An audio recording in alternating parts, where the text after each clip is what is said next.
అనేక టీవీ సగర్వంగా అందిస్తున్న ఎందరో మహానుభావులు అందరికీ వందనములు సమర్పిస్తున్న వారు royal treats fit for kings and queens సహ సమర్పిస్తున్న వారు మోహన్ రామ్ ప్రసాద్ కోవిదా ఫ్రేమ్స్. ఎందరో మహానుభావులు అందరికీ వందనములు. ఎందరో మహానుభావులు.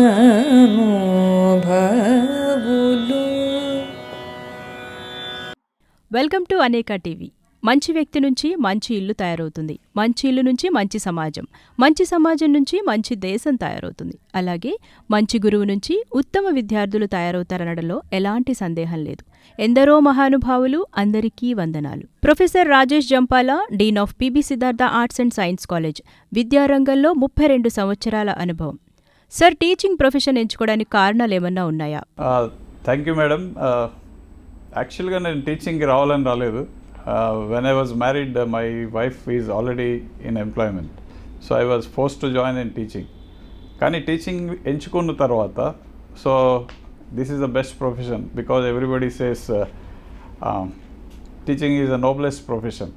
అంటే ఇప్పుడు మనకు తెలిసిన అందరితో పంచుకోవడానికి, అలాగే కొత్త విషయాలు నేర్చుకోవడానికి ఎల్లప్పుడూ you can be in touch with the youngsters. So that itself is a real booster. అంటే ఇన్ దట్ సెన్స్ ఇప్పుడు టీచింగ్ అనేది చాలా మంచి ప్రొఫెషన్ కింద నేను భావిస్తున్నాను. నా I'm really enjoying my profession and my job. విద్యారంగంలో 32 సంవత్సరాల అనుభవం ఉంది మీకు. ఈ లాస్ట్ 30 ఇయర్స్లో ఎడ్యుకేషన్ సిస్టంలో వచ్చిన ముఖ్యమైన మార్పులు ఏమున్నాయి? యాక్చువల్గా ఈ 32 సంవత్సరాల్లో చూస్తే మేడం చాలా మార్పులు వచ్చినాయి. ఫర్ ఎగ్జాంపుల్ రీచ్ పెరిగింది. రీచ్ అంటే నెంబర్ ఆఫ్ యూనివర్సిటీస్ పెరిగినాయి. ఇదివరకు నేను ప్రొఫెషన్లో చేరినప్పుడు 300 యూనివర్సిటీస్ ఉంటే ఇండియాలో ఇప్పుడు ఆల్మోస్ట్ 1100-1200 యూనివర్సిటీస్ స్థాయికి వెళ్ళాం. అలాగే గ్రాస్ ఎన్రోల్మెంట్ రేషియో అంటారు, అంటే హైయర్ ఎడ్యుకేషన్లో ఉన్న పర్సంటేజ్ ఆఫ్ విద్యార్థుల సంఖ్య పెరిగింది. కానీ ఈ కొత్త విద్యా విధానంలో దాన్ని 50%కి తీసుకెళ్లాలని గవర్నమెంట్ భావిస్తుంది. అలాగే టెక్నాలజీని కూడా చాలా ఎక్కువగా వాడుతున్నారు ఈ విద్యారంగంలో. దాంతోపాటు రైట్ టు ఎడ్యుకేషన్, అంటే ఎలిమెంటరీ ఎడ్యుకేషన్ అనేది ఇప్పుడు compulsory. 6 to 14 years of any student having a right to take the education, అంటే గవర్నమెంట్కి ఒక బాధ్యత ఉందన్నమాట. సో ఇట్లాంటి మార్పులు, స్ట్రక్చరల్ మార్పులు చాలా వచ్చినాయి. దాంతోపాటు ప్రైవేట్ యూనివర్సిటీస్ పెరిగినాయి. అలాగే సొంతంగా నేర్చుకునే స్కిల్స్, అలాగే మూక్ సర్టిఫికేషన్ ప్రోగ్రామ్స్, ఈ టెక్నాలజీని వాడి కొత్త కొత్త విషయాలు తెలుసుకునే అవకాశం ఇప్పుడు విద్యార్థులకి ముందు తరాల కంటే ఎక్కువగా ఉందన్నమాట. 2020లో వచ్చిన నూతన జాతీయ విద్యా విధానంలో ముఖ్య అంశాలేంటో మాతో షేర్ చేసుకోండి సార్. ఇప్పుడు మనకి గత సంవత్సరం నేషనల్ ఎడ్యుకేషన్ పాలసీ 2020 అనేది సెంట్రల్ గవర్నమెంట్ విడుదల చేశారు. ఈ విద్యా విధానం ప్రకారం గ్రాస్ ఎన్రోల్మెంట్ రేషియోని 50%కి తీసుకెళ్ళాలి. అంటే గ్రాస్ ఎన్రోల్మెంట్ రేషియో అంటే ఆ వయసులో ఉన్న కేటగిరీలో ఉన్న విద్యార్థులు, ఫర్ ఎగ్జాంపుల్ 18 to 24, ఆ వయసులో ఉన్న వాళ్ళందరూ హైయర్ ఎడ్యుకేషన్లో ఉండాలి. సో ఇండియాలో అలాంటి జనాభాలో 50%ని హైయర్ ఎడ్యుకేషన్కి తీసుకెళ్లే దిశగా ఒక చర్య మొదలైంది. అలాగే multi disciplinary education and research universities, అంటే ప్రతి యూనివర్సిటీ, ప్రతి కాలేజ్ కానీ హైయర్ ఎడ్యుకేషన్ ఇన్స్టిట్యూషన్ ఒక డిగ్రీ గ్రాంటింగ్ ఇన్స్టిట్యూషన్ కింద డెవలప్ అవడానికి గవర్నమెంట్ అవకాశం కల్పిస్తుంది. ఫర్ ఎగ్జాంపుల్ ఇప్పుడు మనందరికీ తెలుసు కొన్ని ఇంజనీరింగ్ కాలేజెస్, మెడికల్ కాలేజెస్ ఉన్నాయి. ఫ్యూచర్లో ఇలా కాకుండా ప్రతి ఇంజనీరింగ్ కాలేజ్ ఒక మల్టీ డిసిప్లినరీ యూనివర్సిటీ అవ్వచ్చు. అలాగే ప్రతి మెడికల్ కాలేజీలో కూడా మనం ఆర్ట్స్, కామర్స్ చదువుకోవచ్చు. ఇలాంటి దిశగా అడుగులు పడుతున్నాయి. అలాగే ఈ విద్యా విధానంలో ఇంకొక మంచి మార్పు ఏంటంటే student can enter and can exit, అంటే మల్టిపుల్ ఎంట్రీ, మల్టిపుల్ ఎగ్జిట్. అంటే ఆయనకి నచ్చినప్పుడు కొన్ని కోర్సులు చదువుకుని బయటికి వెళ్ళిపోయి మళ్ళీ వచ్చి జాయిన్ అవ్వచ్చు. ప్రస్తుతం ఇప్పుడు మీరు ఆలోచిస్తే 3 ఏళ్ల డిగ్రీ కోర్సు 6 ఏళ్ళలో కంప్లీట్ చేయాలి, 2 ఏళ్ల పీజీ ప్రోగ్రామ్ 4 yearsలో కంప్లీట్ చేయాలి, లేకపోతే మళ్ళీ మొత్తం కోర్సు మళ్ళీ చదవాల్సిన అవసరం ఉంది. కానీ కొత్త విద్యా విధానంలో ఇలాంటివన్నీ మార్పులు రావటం వల్ల అతను స్టూడెంట్ తనకి నచ్చిన పేస్లో, అంటే తనకు నచ్చిన టైంలో చదువుకుని బయటికి వెళ్ళి మళ్ళీ వచ్చి చదువుకోవచ్చు. అతను కంప్లీట్ చేసిన సబ్జెక్ట్స్కి కొన్ని ఎకడమిక్ క్రెడిట్స్ ఇస్తారనమాట. ఆ క్రెడిట్స్ని క్రెడిట్ బ్యాంక్ అనేది ఒకటి క్రియేట్ చేశారు. ఆ క్రెడిట్ బ్యాంక్లో డిపాజిట్ చేసుకుని మనం బయటకు వెళ్ళిపోయి మళ్ళీ వచ్చి కొన్ని అడిషనల్ క్రెడిట్స్ చేసుకుంటే కంప్లీట్ అయిపోయిన తర్వాత, అంటే రిక్వైర్డ్ క్రెడిట్స్ కంప్లీట్ అయితే డిగ్రీ ఇచ్చేస్తారు. సో ఇలాంటి మార్పుల వల్ల మనకి లిటరసీ రేట్, ఎడ్యుకేషన్ పర్సంటేజ్ పెరిగే అవకాశం చాలా ఎక్కువగా ఉంది. దీంతోపాటు 6% of the gross domestic product education మీద ఖర్చు పెట్టాలని ఒక తీర్మానం చేశారు. ఇప్పుడైతే అది ఆల్మోస్ట్ 2-3% కంటే తక్కువ ఉంది.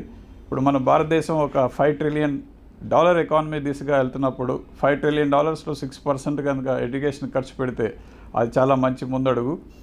దానివల్ల ఇండియా నాలెడ్జ్ బేస్డ్ ఎకానమీ, అంటే నాలెడ్జ్ ద్వారా ఎకనామిక్ డెవలప్మెంట్ పెంచే దిశగా వెళ్తానికి ఇది అవకాశం అన్నమాట. అంటే 6% ఆఫ్ ద జీడిపిని ఖర్చు పెట్టాల్సిన అవసరం ఎంతగానో ఉంది. అంటే ఇప్పుడు ఉన్నట్టు ఈ కొత్త విద్యా విధానంలో ఒక అవకాశం ఏంటంటే there is no separation between science, arts, commerce అట్లా కాదనమాట.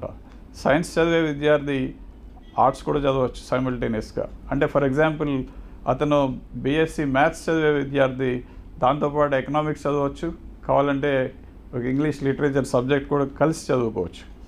ఇప్పుడులాగా only science subject separate, commerce subject separate అట్లాంటి లిమిటేషన్స్ని కొత్త విద్యా విధానంలో మనం అరికట్టడానికి కొన్ని చర్యలు తీసుకున్నారు.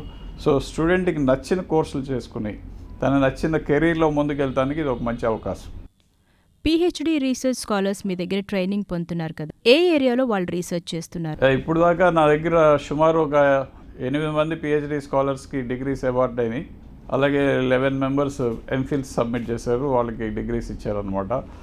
అంటే ముఖ్యంగా మేము రీసెర్చ్ స్టార్ట్ చేసినప్పుడు క్యాపిటల్ మార్కెట్స్ ఏరియా, అలాగే మైక్రో ఫైనాన్స్, అలాగే సెల్ఫ్ హెల్ప్ గ్రూప్స్ మీద, అలాగే అగ్రికల్చరల్ ఫైనాన్స్, వీటి మీద ముఖ్యంగా మా విద్యార్థులు, మా రీసెర్చ్ స్కాలర్స్ రీసెర్చ్ చేశారు. కాకపోతే ఇప్పుడు రీసెంట్గా కొంతమంది విద్యార్థులు మనకి కొత్తగా అభివృద్ధి అయ్యే రంగాలు, అంటే for example mobile phones, mobile information, mobile technology రంగంలో, అలాగే రీటైల్ మార్కెటింగ్, ఆర్గనైజ్ రీటైల్ బాగా పెరుగుతున్న దృష్టిలో మనం ఆర్గనైజ్ రీటైల్ మీద ఒక స్కాలర్ పిహెచ్డి చేస్తున్నారు. అలాగే మన భారతదేశానికి ఉన్న లెగసీ ఏంటంటే నాలెడ్జ్. అంటే మనకు ఉన్నటువంటి ట్రెడిషనల్ నాలెడ్జ్ని ఇప్పుడు మోడర్న్ ఆర్గనైజేషన్స్కి ఎలాగ వర్తించవచ్చు. అంటే for example most of the management theories are emanated from western world. అంటే మనం ఇక్కడ హైయర్ ఎడ్యుకేషన్లో ఎక్కువ కాన్సెప్ట్స్ వెస్టర్న్ వరల్డ్ నుంచి ఒరిజినేట్ అయ్యి ఇక్కడికి వచ్చి చెప్తున్న థియరీస్ అన్నమాట. అలా కాకుండా భారతదేశం యొక్క మూలాల్లోకి వెళ్ళి భారతదేశం యొక్క ఇతిహాసాలు, గ్రంథాల్లో ఉన్నటువంటి నాలెడ్జ్ని మనం వెలికి తీసి దాని ద్వారా ఒక ఆర్గనైజేషన్ ఎలా నడపవచ్చు అనే దిశగా ఒక విద్యార్థి, ఒక పిహెచ్డి స్కాలర్ వర్క్ చేస్తున్నారు. ఎడ్యుకేషన్ టూర్ నిమిత్తం మీరు ఇతర దేశాలకు కూడా వెళ్ళారు. అక్కడ ఉన్న ఎడ్యుకేషన్ సిస్టమ్కి మన ఇండియాలో ఉన్న ఎడ్యుకేషన్ సిస్టమ్కి తేడా ఏంటి? ముఖ్యంగా మనం అర్థం చేసుకోవాల్సింది భారతదేశంలో ఉన్నటువంటి లిమిటేషన్స్ వల్ల అయితేనేమి ఫిజికల్ ఇన్ఫ్రాస్ట్రక్చర్ మన కాలేజెస్కి, స్కూల్స్కి చాలా తక్కువ ఉంటుంది. అదే వెస్ట్రన్ వరల్డ్లో అయితే ఒక చిన్న స్కూల్కి కూడా పెద్ద ప్లే గ్రౌండ్ కానీ, కంఫర్ట్ లెవెల్స్, అంటే ఫిజికల్ ఇన్ఫ్రాస్ట్రక్చర్ చాలా లిబరల్గా ఉండటం వల్ల వాళ్ళకి స్పేస్ ఉంటుంది. అంటే దానికి ఒక రీజన్ ఆ కంట్రీలో జనాభా తక్కువ, వాళ్ళ ఎకనామిక్ స్టేటస్ మనకంటే ఎక్కువ ఉండొచ్చు. కాకపోతే ముఖ్యంగా డిఫరెన్స్ ఏంటంటే వాళ్ళ ఎడ్యుకేషన్ విధానం ఎక్కువ ఇండస్ట్రీతో అనుసంధానమే ఉంటుంది.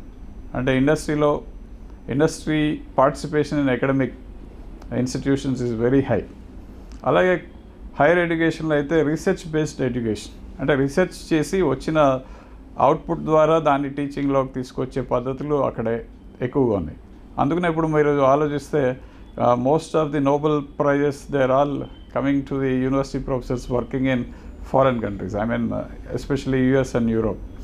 సో ఆ దిశగా మనం వెళ్ళాలంటే ఎడ్యుకేషన్ మీద మనం ఇంకా ఎక్కువ ఇన్వెస్ట్ చేయాల్సి వస్తుంది. 2006లో జర్మనీకి వెళ్ళారు కదా, మరి అక్కడి విశేషాలు? అవును మేడం, యాక్చువల్గా నేను 2006లో జర్మనీ వెళ్ళాను ఒక 10 days. అదేంటంటే ఇంటర్నేషనల్ లీడర్షిప్ ఇన్స్టిట్యూట్ గుమర్ష్ బాష్ అని ఫ్రాంక్ఫర్ట్ దగ్గర, సిలోన్ దగ్గర, కొలోన్ దగ్గర జర్మనీలో ఉన్న ప్లేస్కి వెళ్ళాను. అక్కడ ఏంటంటే ముఖ్యంగా యాక్చువల్గా 2వ ప్రపంచ యుద్ధంలో జర్మనీ చాలా సఫర్ అయింది. బికాజ్ అంటే అది అందరికీ తెలిసిన హిస్టరీ. వాళ్ళు తర్వాత ఆలోచించింది ఏంటంటే ప్రపంచం అందరూ కలిసి అంటే లిబరల్ దిశగా అంటే సరళీకృత విధానాలు ఇంప్లిమెంట్ చేస్తే ప్రపంచ దేశాల మధ్య శాంతి పెరిగి ఆర్థికంగా ప్రపంచం మొత్తం బలపడే దిశగా వెళ్తానికి వాళ్ళు కొంత కాన్సెప్ట్స్ని యంగ్స్టర్స్కి ఇస్తానికి అలాంటి ట్రైనింగ్ ప్రోగ్రామ్స్ పెట్టారన్నమాట. సో ఇంటర్నేషనల్ లిబరల్ గ్రూప్ అనేది ఒక గ్రూప్ ఉంది ఇండియాలో. నేను ఆ గ్రూప్లో మెంబర్ని. వాళ్ళు సెలెక్ట్ చేసి ఒక 23 ప్రపంచంలో వివిధ దేశాల నుంచి అంటే భారతదేశం నుంచి నేను ఉన్నాను ఆ ఇయర్. ఆ 23కి జర్మనీ తీసుకెళ్ళి న్యూ పబ్లిక్ మేనేజ్మెంట్ అంటే గవర్నమెంట్ ఎలాగ మేనేజ్ చేయాలి అంటే బిజినెస్ రంగం నుంచి వ్యాపార రంగం నుంచి గవర్నమెంట్ తప్పుకుని ప్రైవేట్ దిశగా అంటే లిబరలైజేషన్, ప్రైవేటైజేషన్, గ్లోబలైజేషన్ దిశగా వెళ్తానికి ఒక విధమైన ట్రైనింగ్. అది మాకెందుకు ఇచ్చారంటే ఆ భావాలు మాకు కనుక వస్తే మేము మా ద్వారా కొంతమందిని ప్రభావితం చేయొచ్చు, దాని ద్వారా భారతదేశం జర్మనీ యొక్క సంబంధాలు మెరుగుపడతాయని వాళ్ళు ఆశించి ఆ ప్రోగ్రాం నడిపారన్నమాట. 2012లో మెక్సికో యుఎస్ టూర్ వెళ్లారు. అక్కడి విశేషాలు. యాక్చువల్గా నేను రోటరీ క్లబ్ సభ్యుడిని.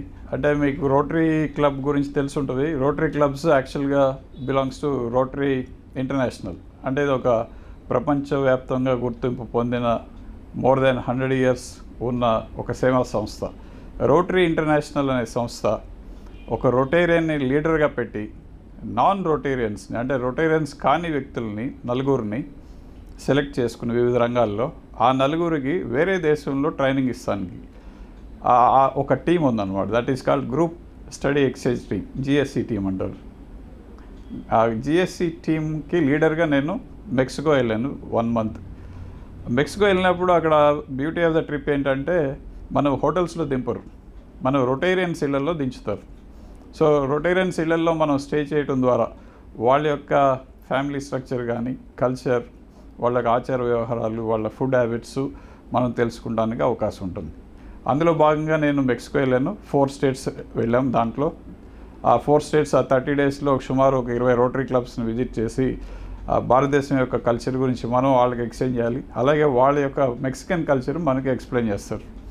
అలాగే పగలంతా మనం యూనివర్సిటీస్ అంటే ఈ 5 మెంబర్స్కి ఏ ప్రొఫెషన్స్లో వాళ్ళు వర్క్ చేస్తున్నారో అలాంటి రిలేటెడ్ సంస్థలకి తీసుకెళ్తారు అన్నమాట. అలాగే ఈవినింగ్ ప్రతి రోటరీ క్లబ్లో మీటింగ్స్ పెట్టి మనని వాళ్ళు గౌరవించడం లేదా మన ఆచార వ్యవహారాలు తెలుసుకోవడం. So it is a cultural exchange team. So it's a very wonderful experience. So we had a great time in Mexico during that time. అదే ట్రిప్లో భాగంగా నేను వచ్చేటప్పుడు యుఎస్ లాగి ఒక 5-6 యూనివర్సిటీస్లో విజిట్ చేసి అక్కడ ఇంటర్నేషనల్ సెమినార్లో ఒక పేపర్ కూడా ప్రజెంట్ చేశాను అనమాట. అండ్ రీసెంట్గా యూకే టూర్ వెళ్ళారు. యాక్చువల్గా 2013లో బ్రిటిష్ కౌన్సిల్ మరియు ఏఐసిటిఈ ఈ 2 సంస్థలు కలిపి ఒక 9 మందిని ప్రొఫెసర్స్ని వివిధ యూనివర్సిటీస్ నుంచి సెలెక్ట్ చేసి వాళ్ళు యూకే టూర్ పంపించారు. ఈ టూరు యుకేరీ ప్రోగ్రాంలో ఒక భాగం. యుకేరీ అంటే United Kingdom India education research initiative. వాళ్ళు ఏం చేశారంటే ఒక 100 మందికి ట్రైనింగ్ ఇచ్చి ఆ 100 మందిలో ఒక 9 మందిని సెలెక్ట్ చేసి ఆ డడ్లీ అనే ఒక కాలేజ్ అంటే ఒక యూనివర్సిటీకి తీసుకెళ్ళి అక్కడ బర్మింగ్హామ్ దగ్గర వాళ్ళు ఒక ఫస్ట్ 5 days మాకు ట్రైనింగ్ ఇచ్చి తర్వాత 4 days వివిధ ఇండస్ట్రీస్కి అక్కడ వేరే యూనివర్సిటీస్కి మనని పరిచయం చేసి అక్కడ ఉన్న ఎడ్యుకేషనల్ సిస్టమ్ని మనకి అర్థమయ్యేటట్టు చేసి దాని ద్వారా ఒక ఇండియాలో మా ద్వారా కొంతమందికి ఎడ్యుకేషన్ సిస్టంలో ఇంప్రూవ్మెంట్స్ గురించి భావజాలాన్ని వ్యాపింపజేస్తానికి ఈ టూర్ చాలా ఉపయోగపడుతుంది. అందులో భాగంగా నేను రీసెంట్గా యునైటెడ్ కింగ్డమ్ వెళ్ళాను. సో అది వెరీ ఇంపార్టెంట్ ప్రోగ్రామ్. అక్కడ నేను తెలుసుకుంది ఏంటంటే వాళ్ళ education system very practical in the sense ఒక ఇంజనీరింగ్ స్టూడెంట్ యూనివర్సిటీలో స్పెండ్ చేసే టైం కంటే ఇండస్ట్రీలో ఎక్కువ టైం స్పెండ్ చేస్తారన్నమాట. అలాగే టీచింగ్ కూడా సగం మంది టీచర్స్ అకాడమిషియన్స్ అయితే మిగతా సగం మంది ఇండస్ట్రీ ఎక్స్పర్ట్స్ వచ్చి టీచ్ చేస్తారు. అలాగే టెక్నాలజీ కూడా యూనివర్సిటీస్లో చాలా లేటెస్ట్ టెక్నాలజీ వాడతారు. ఫర్ ఎగ్జాంపుల్ యానిమేషన్ అనే కోర్స్ ఉందనుకోండి, యానిమేషన్కి ఇండస్ట్రీలో ఎలాంటి సిస్టమ్ వాడతారో ఎలాంటి సాఫ్ట్వేర్ వాడతారో ఎగ్జాక్ట్గా అదే రెప్లికా యూనివర్సిటీలో ఉంటుందన్నమాట. దీనివల్ల స్టూడెంట్కి యూనివర్సిటీకి అంటే జాబ్ మార్కెట్కి తొందరగా కనెక్ట్ అయ్యే అవకాశం ఉంది. సో దాంతోపాటు అక్కడ రీసెర్చ్ కానీ అకాడమిక్ ఇండస్ట్రీ కొలాబరేషన్ ఇట్లాంటి సిస్టమ్స్ అన్ని అర్థం చేసుకునే అవకాశం ఆ ట్రిప్ నాకు కల్పించింది. మీ అభిప్రాయంలో ఆర్ స్టూడెంట్స్ ఎంప్లాయ్మెంట్ రెడీ? అంటే స్టూడెంట్స్కి మన ఎడ్యుకేషన్ సిస్టంలో కావాల్సిన ప్రాక్టికల్ ఎక్స్పోజర్ ఉందంటారా? రీసెంట్గా ఇండియా స్కిల్స్ రిపోర్ట్ 2021 ఆ రిపోర్ట్లో మనకు అర్థమైంది ఏంటంటే at least 45% of Indian students are employable. అంటే దాన్ని బట్టి 55% ఎంప్లాయబిలిటీకి సూట్ అవరని. అంటే ఈ స్కిల్ రిపోర్టు మనకి ఏఐసిటి, యుఎన్డిపి, విబాక్స్, అలాగే కాన్ఫెడరేషన్ ఆఫ్ ఇండియన్ ఇండస్ట్రీ ఇట్లాగా కొన్ని సంస్థలు కలిపి ఈ సర్వేని నిర్వర్తించాయి. ఈ సర్వేలో మనకి అర్థమైంది ఏంటంటే still most of the Indian students are not employable.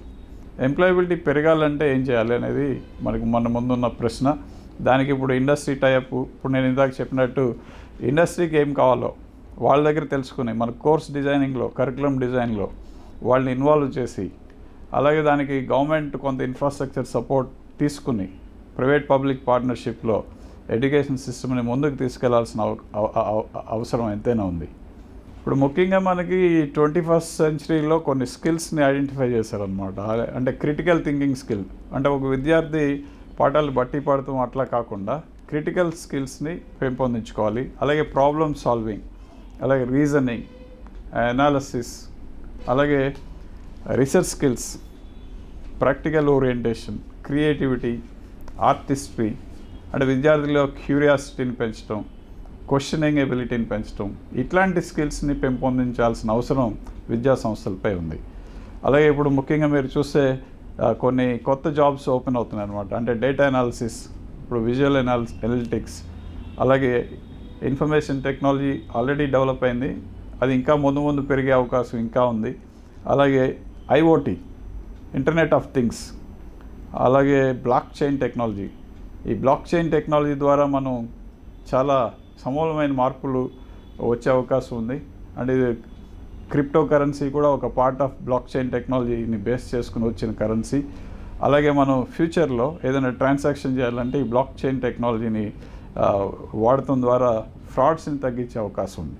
అలాగే మెషిన్ లెర్నింగ్, ఇట్లాంటి కొత్త కొత్త కోర్సులు, కొత్త కొత్త స్కిల్స్ పెంపొందించాల్సిన అవసరం విద్యా సంస్థలపై ఉంది.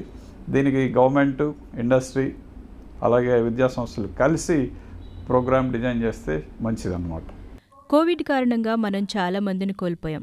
అంటే ఎమోషనల్గానే కాకుండా ఆర్థికంగా కూడా చాలా ఇబ్బందులు ఎదుర్కోవాల్సిన పరిస్థితి వచ్చింది. మరి కోవిడ్ ఇంపాక్ట్ పర్సనల్గా కానీ వరల్డ్ వైడ్గా కానీ ఏ స్థాయిలో ఉందంటారు? ఇది చాలా బాధాకరమైన విషయం.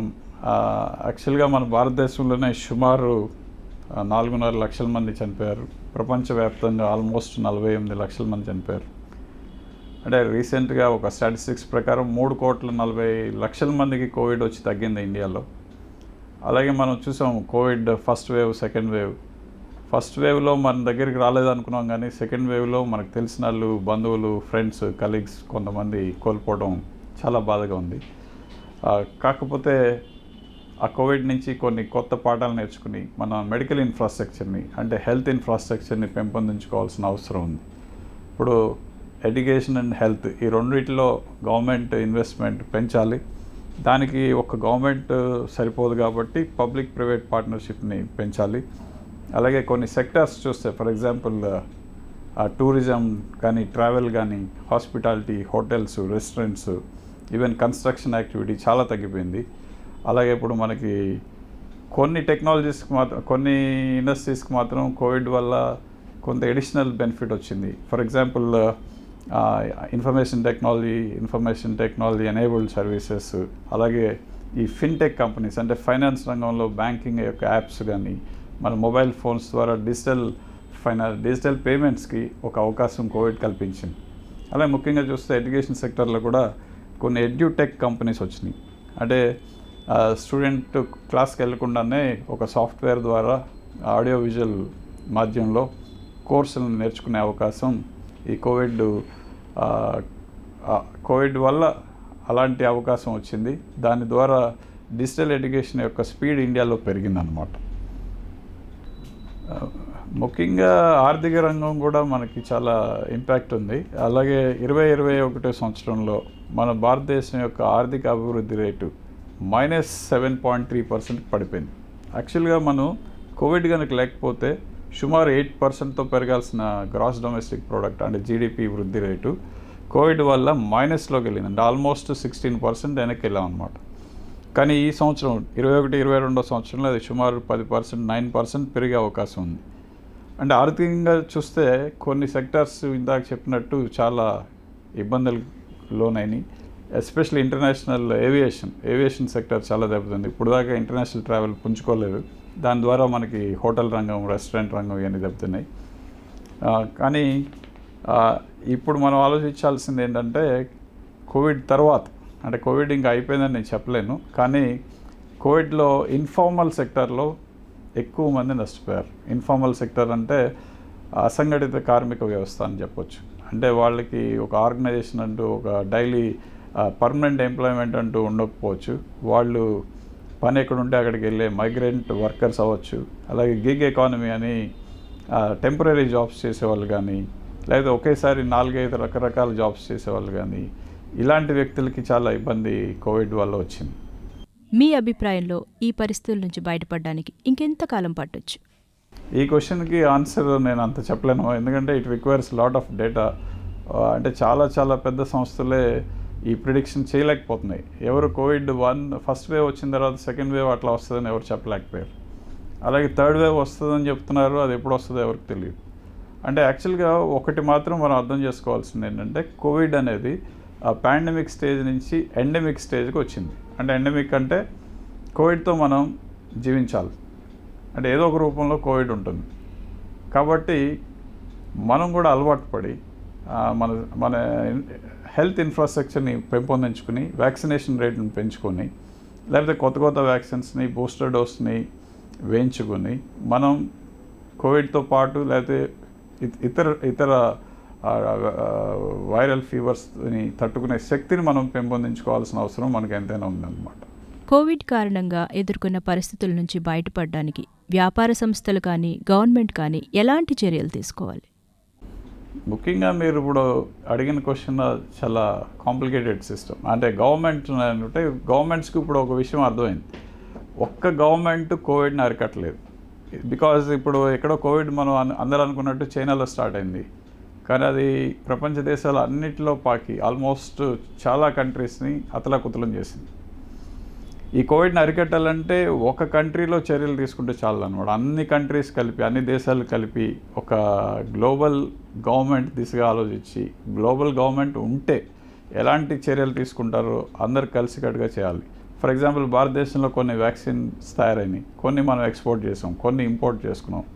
అంటే ఎవరికి అవకాశం ఉంటే వాళ్ళు తయారు చేయాలి, వేరే కంట్రీస్కి మనం ఇవ్వాల్సిన అవసరం ఉంది.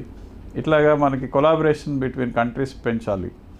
అంటే గవర్నమెంట్స్ కూడా ఇది అర్థం చేసుకుని ఇప్పుడు ఒక international bodies, world health organization ఇట్లాంటి వాళ్ళ చర్యల ద్వారా కొంత కొలాబరేటివ్ సిస్టమ్ వైపు వెళ్తున్నారు.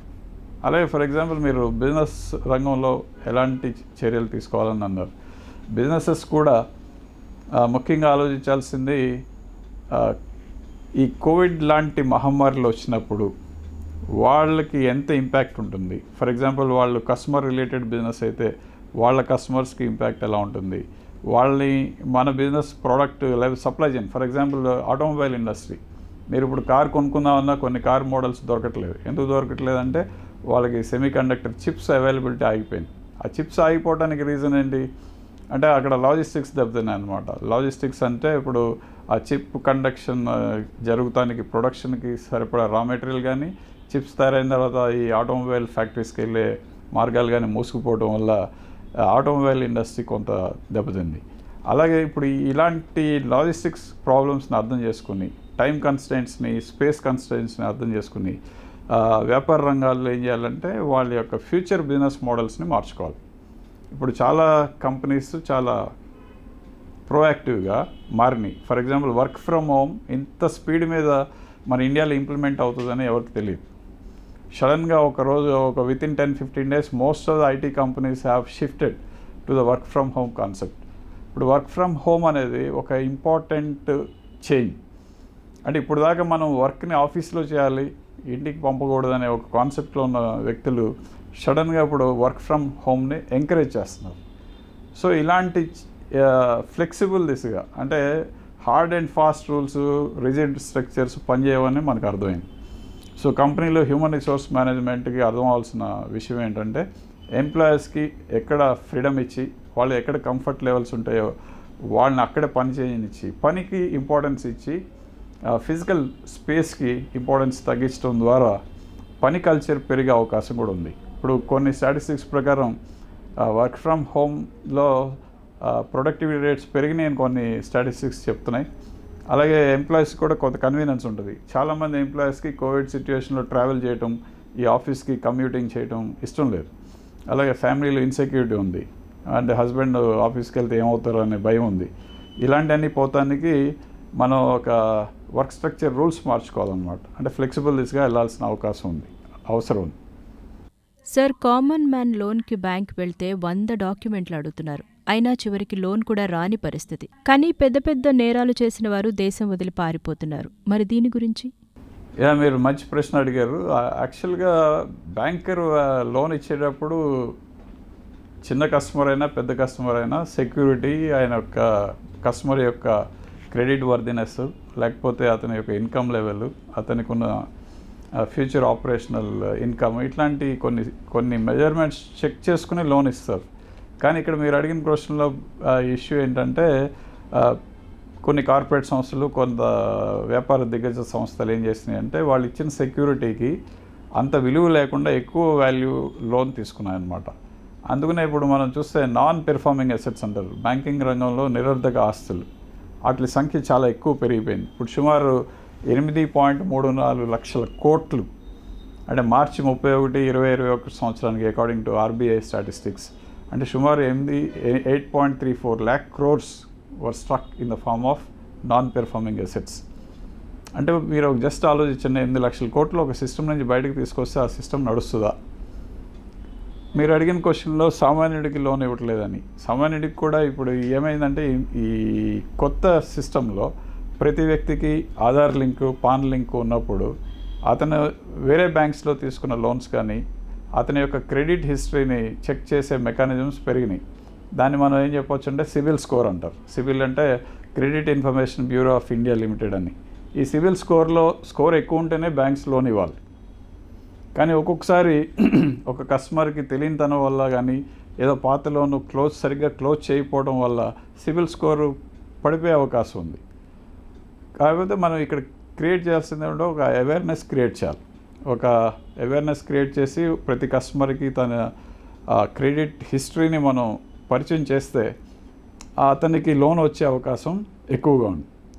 కాకపోతే మీరు అడిగిన క్వశ్చన్లో గవర్నమెంట్ కూడా చాలా ప్రోయాక్టివ్గా కొన్ని యాక్ట్స్ ప్రవేశపెట్టింది. సర్ఫేసీ యాక్ట్ అంటారు.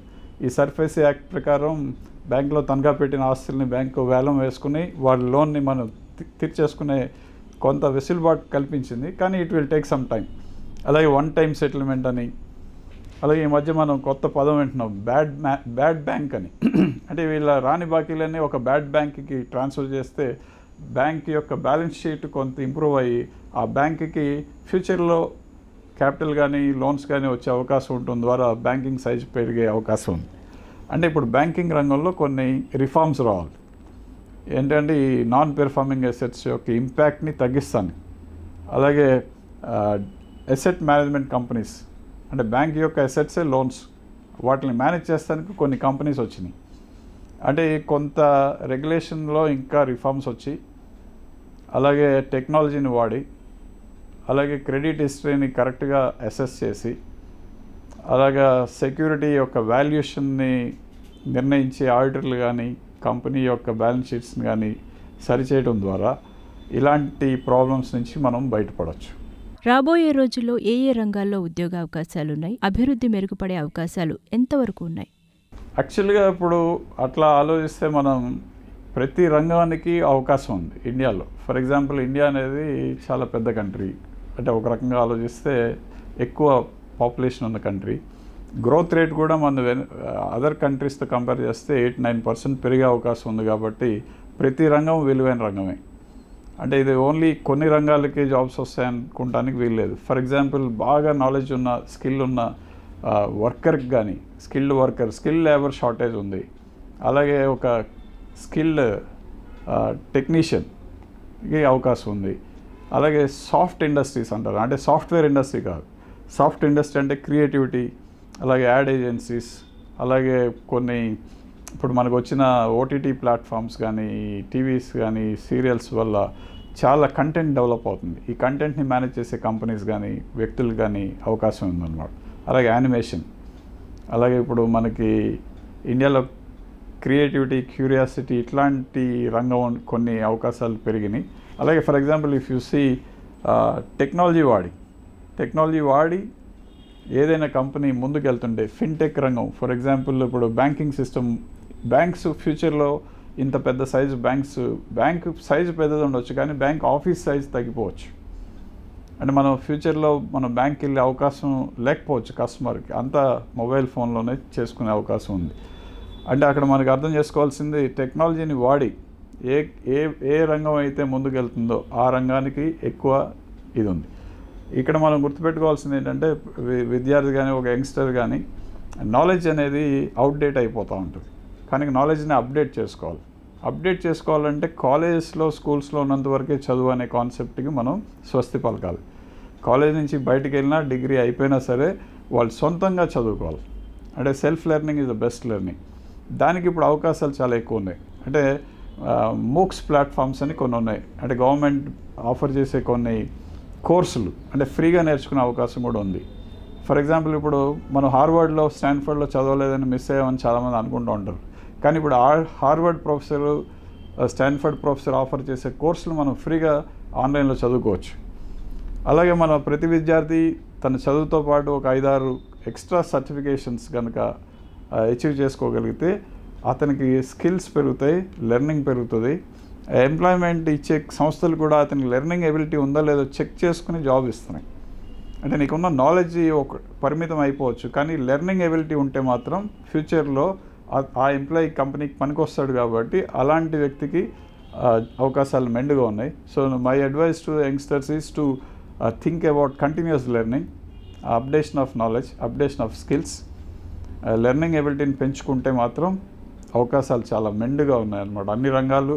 కానీ ఏ రంగం ఎంచుకున్నా సరే ఆ రంగంలో మనం పూర్తిగా ఇన్వాల్వ్ అయి పనిచేయాలి. అంటే you should do the work which do you like and you should like the work you are doing. ఆ ప్రిన్సిపల్స్తో మనం ముందుకెళ్తే ప్రతి రంగంలో అవకాశాలు మెండుగా ఉన్నాయన్నమాట. సార్, స్టూడెంట్ తరపు నుంచి ఒక క్వశ్చన్, ఆన్లైన్ క్లాసెస్ ఇంకెన్నాళ్ళు? కోవిడ్ తగ్గకపోయినా యాక్చువల్గా ఆన్లైన్ క్లాసెస్ని మనం అడాప్ట్ చేసుకోవాల్సిన అవసరం ఎంతైనా ఉంది. అంటే ఫర్ ఎగ్జాంపుల్ 100% కాలేజ్ క్యాంపస్లో టీచ్ చేయాల్సిన అవసరం లేదని ఇప్పుడు మనకు అర్థమైంది. ఇప్పుడు ఫర్ ఎగ్జాంపుల్ ప్రతి వారంలో 6 రోజులు కాలేజ్కి వచ్చి ఇన్ఫ్రాస్ట్రక్చర్ మీద ప్రెషర్, అంటే ఫర్ ఎగ్జాంపుల్ ట్రాన్స్పోర్టేషన్ కానీ పవర్ సప్లైస్ కానీ కాలేజీలో ఇన్ఫ్రాస్ట్రక్చర్ మెయింటెనెన్స్కి ఆపరేషనల్ ఖర్చులు చాలా పెరుగుతున్నాయి. దాన్ని బట్టి మనం అర్థం చేసుకోవాల్సింది ఏంటంటే హైబ్రిడ్ మోడల్కి వెళ్తే మంచిది. అంటే కొన్ని క్లాసెస్ ఫిజికల్గా కాలేజ్ క్యాంపస్లో జరగాలి, కొన్ని ఆన్లైన్లో జరగాలి. ఈ రెండు కలిపి కొన్ని కోర్సులు ఆఫర్ చేస్తే ఫ్లెక్సిబిలిటీ పెరిగి విద్యా సంస్థకి విద్యార్థికి ఇద్దరికీ బెనిఫిట్ ఉంటుంది. సో ఇక్కడ మనం ఆలోచించాల్సిన కొత్త మోడల్ ఏంటంటే హైబ్రిడ్ మోడల్. అంటే కొన్ని కోర్సులు ఇంట్లో లేదా టెక్నాలజీ వాడి మనం ఆఫర్ చేయొచ్చు. అలాగే ఒక మంచి ఎక్స్పర్ట్ ప్రొఫెసర్ ఉంటే ఆ ఒక ప్రొఫెసరే కొన్ని 100,000 మందికి ఒక కోర్సు ఆఫర్ చేయొచ్చు. దానివల్ల క్వాలిటీ పెరిగే అవకాశం ఉంది, క్వాలిటీ ఆఫ్ కంటెంట్. ఇప్పుడు మనం కొన్ని ప్రైవేట్ కంపెనీస్ కొన్ని సాఫ్ట్వేర్స్ ద్వారా ఎడ్యూటెక్ యాప్స్ ద్వారా విద్యార్థులకి చాలా సులభతరంగా కాన్సెప్ట్స్ని ఎక్స్ప్లెయిన్ చేస్తున్నారు. అంటే ఇప్పుడు మనం ఫ్యూచర్లో ఆలోచిస్తే ఒక 10-15 ఇయర్స్లో ఒక కంపెనీ కానీ ఒక 5-6 కంపెనీస్ కానీ ఒక ప్లాట్ఫామ్ నిర్మించి, అంటే ప్లాట్ఫామ్ మీద వివిధ కోర్సులు ఆఫర్ చేస్తే ఇన్ని యూనివర్సిటీలు ఇన్ని కాలేజీలు కూడా అక్కర్లేదు. యాక్చువల్లీ వాళ్ళకి నచ్చిన కోర్సులో ఆ టెక్నాలజీ ద్వారా నేర్చేసుకుంటారు. కొన్ని కంపెనీ సీఈఓలు ఆల్రెడీ చెప్పేది ఏంటంటే if you want to learn subject you need not to the college అని, you need not go to the college, you can learn through the YouTube or you can learn through the MOOCs అని. For example Elon Musk అనే ఆయన కంపెనీలో degree లేకపోయినా నేను తీసుకుంటాను, కానీ నాకు స్కిల్ ఉన్న వ్యక్తి కావాలని అడుగుతున్నాడు. అంటే ఇలాంటి కొత్త మార్పులు కొత్త ఆలోచనలు వస్తున్నప్పుడు మనం అర్థం చేసుకోవాల్సిన డిగ్రీ ఇంపార్టెంట్ కాదు. ఆ డిగ్రీతో పాటు వచ్చే స్కిల్, డిగ్రీతో ఆ స్టూడెంట్కి పెరిగే క్యూరియాసిటీ, ఆ లెర్నింగ్ ఎబిలిటీని పెంచాల్సిన అవసరం ఉంది. దీనికి ఎస్పెషలీ మనం కొలాబరేటివ్ ఎడ్యుకేషన్, అంటే ఇండియాలో ఉన్న టీచర్ ఇండియన్ స్టూడెంట్కి చెప్పాలని ఏం లేదు. సో మనం ప్రపంచవ్యాప్తంగా ఆ కోర్సు బాగా చెప్పే వ్యక్తుల దగ్గర నుంచి హెల్ప్ తీసుకుని ఆ కోర్స్ని మనం మన విద్యార్థులకి ఇచ్చి, అలాగే మన దగ్గర బాగా చెప్పే ప్రొఫెసర్స్ని వేరే యూనివర్సిటీస్కి ఆఫర్ చేసే దిశగా వెళ్తే అది చాలా మంచి ముందడుగు అవుతుంది. ఈ కోవిడ్ ద్వారా మనకి విద్యారంగంలో జరిగిన ఒక మంచి మార్పుకి నాంది అవుతుంది అన్నమాట. Why are all students opting for engineering and medicine? Very few are coming to other streams. Awareness లేకనా, ఆపర్చునిటీస్ లేకనా? యాక్చువల్గా ఇది మన ఆంధ్రాలో ముఖ్యంగా ఎక్కువ ఉందమ్మా. But when compare to other states, అక్కడ మన స్టూడెంట్స్ సైన్స్, మెడిసిన్, ఇంజనీరింగ్ వెళ్తున్నారు. కానీ కొన్ని స్టేట్స్లో, ఎస్పెషల్లీ ఇప్పుడు మీరు ఢిల్లీ వెళ్ళారనుకోండి, 98% వచ్చిన వ్యక్తికి కూడా ఎకనామిక్స్లో సీట్ దొరకకపోవచ్చు ఢిల్లీ యూనివర్సిటీలో. అంటే అక్కడ ఆర్ట్స్కి, లిబరల్ ఆర్ట్స్కి, అలాగే ఎకనామిక్స్కి చాలా అవకాశాలు ఉన్నాయి. కానీ మనం ఇక్కడ అర్థం చేసుకోవాల్సింది ఏంటంటే, ఒక బిజినెస్ మోడల్ ఉంది దాంట్లో కూడా తీసుకునే కోర్సులు. ఫర్ ఎగ్జాంపుల్ ఆంధ్రాలో చాలామంది విద్యార్థులు ఇంజనీరింగ్ చదవటం, H1 వీసా తీసుకోవడం, యూఎస్ వెళ్ళిపోవడం, సెటిల్ అయిపోవడం, 4 ఏళ్లలో మనీ కొంచెం వెనక్కి పంపడం, ఆ పేరెంట్స్కి అది కంఫర్ట్ లెవెల్ పెంచింది. సో ఒక విద్యార్థి అలా పంపిస్తే పక్కింటి ఆయన కానీ వాళ్ళ చుట్టాలు కానీ వాళ్ళు కూడా అదే మోడల్ ఫాలో అవుతున్నారు. ఇది ఒక 20-30 సంవత్సరాల నుంచి ఆంధ్రప్రదేశ్లో చాలా విరివిగా ఈ మోడల్ ఇంప్లిమెంట్ అయింది. సో అది తప్పేం లేదు. అంటే పేరెంట్స్ ఏం చేస్తారంటే వాళ్ళ పిల్లలు తొందరగా సెటిల్ అవ్వాలనుకుంటారు. అలాగే ఇప్పుడు వాళ్ళల్లో సక్సెస్ స్టోరీస్ కూడా ఉన్నాయి.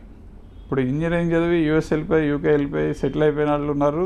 వాళ్ళు కంపెనీస్ పెట్టి వాళ్ళు సంపద సృష్టించారు, నాలెడ్జ్ సృష్టించారు. So there is nothing wrong in that model.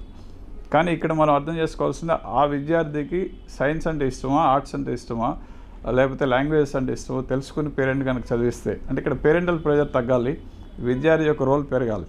కానీ అంత ఫ్రీడమ్ మన ట్రెడిషనల్ ఇండియన్ ఫ్యామిలీ స్ట్రక్చర్లో ఇవ్వలేకపోతానికి రీజన్ ఏంటంటే మనకున్న అన్సర్టనిటీ, కొంత ఇన్సెక్యూరిటీ. కానీ స్లోగా ఈ భావం పోతుంది. For example if you see, ఇప్పుడు ప్రొఫెషనల్ క్రికెటర్స్, ప్రొఫెషనల్ ప్లేయర్స్ పెరిగారు. ఇప్పుడు ఈ ఐపీఎల్ ఇట్లాంటి గేమ్స్ వచ్చిన తర్వాత చాలామంది పేరెంట్స్ వాళ్ళ పిల్లల్ని క్రికెట్ ఆడుతూ ఉంటే ఎంకరేజ్ కూడా చేస్తున్నారు. అంటే ఇప్పుడు కొంత పేరెంటల్ యాటిట్యూడ్లో మార్పు వచ్చింది. అంటే గేమ్స్ వైపు పంపిస్తున్నారు, అలాగే క్రియేటివ్ రంగం, నాటక రంగం, సినిమాల వైపు కూడా యాక్సెప్ట్ చేస్తున్నారు. సో ఇలాగ మనకు కొంత ఓపెన్ అప్ అవుతుంది society. When society is opening up, అలాంటి ప్రాబ్లమ్స్, అంటే మీరు అడిగిన క్వశ్చన్కి సైన్స్కి ఎందుకు వెళ్తున్నారు, ఆర్ట్స్కి ఎందుకు వెళ్తలేదు, దీనికి ఇంకొక రీజన్ ఏంటంటే స్టూడెంట్స్ రావట్లేదు కాబట్టి ఆర్ట్స్ కోర్సెస్ మూసేస్తున్నారు కాలేజెస్లో. ఆర్ట్స్ కోర్స్ మంచి కాలేజ్ ఆఫర్ చేయటం లేదు కాబట్టి స్టూడెంట్స్ చదవట్లేదు. ఇలాంటి ప్రాబ్లమ్స్ని మనం జాగ్రత్తగా అడ్రస్ చేయాల్సిన అవసరం ఉంది. అంటే గవర్నమెంట్ కూడా ఆలోచించాలి. ఇప్పుడు ఫర్ ఎగ్జాంపుల్ ఆంధ్ర యూనివర్సిటీలో ఆర్ట్స్ కాలేజ్లో 25 రకాల ఆర్ట్స్ కోర్సులు ఉన్నాయి మేము చదువుకున్నప్పుడు. కానీ now that there are very less takers for such programmes. So that is one biggest limitation of our thinking. అంటే మనం దీన్ని భావదారిద్ర్యం అంటాం. అంటే మన భావాలు మార్చుకోవాలి, పిల్లల్ని ఎంకరేజ్ చేసి మనం నచ్చిన కోర్సును చదివిస్తే. ఫర్ ఎగ్జాంపుల్ కౌన్సిలర్స్ అవసరం, అలాగే ఫిలాసఫర్స్ అవసరం, హిస్టరీ రాసేవాళ్ళు అవసరం, పబ్లిక్ అడ్మినిస్ట్రేటర్స్ కావాలి, అలాగే పొలిటికల్ సైన్స్. అంటే ఇలాంటి కోర్సెస్, ఆంథ్రోపాలజీ, సోషియాలజీ, ఇలాంటి కోర్సెస్ని ఇంపార్టెన్స్ ఎప్పటికీ తగ్గదు అన్నమాట. అంటే there may not be takers for such programmes, but అది ఎప్పటికైనా అలాంటి కోర్సెస్ అవసరం ఎంతైనా ఉంటుంది సొసైటీ. సో సొసైటీలో కొన్ని రోజులు టైం పట్టవచ్చు, కానీ it will regain its own glory. అంటే in that sense, and arts, liberal arts, literature, science, technology, అన్ని కోర్సులకి సమానమైన అవకాశాలు వచ్చే దిశగా మన దేశం ముందుకెళ్తుందని ఆశిద్దాం. రాజేష్ గారు, మీ అమూల్యమైన సమయాన్ని కేటాయించి ఎంతో విలువైన సమాచారాన్ని మా వ్యూయర్స్కి అందించినందుకు అనేక టీవీ తరపున అనేక ధన్యవాదాలు. ఇదండి ఈనాటి ఎందరో మహానుభావులు, అందరికీ వందనాలు. యాక్చువల్గా అనేక టీవీ వాళ్ళకి నేను ధన్యవాదాలు తెలుపుతున్నాను. అంటే మీ షోలో నన్ను ఒక భాగం చేసినందుకు, అనేక విషయాలు మీతో పంచుకునే అవకాశం కల్పించినందుకు ముఖ్యంగా నేను మీకు థ్యాంక్స్ చెప్తున్నాను. I wish you all the best.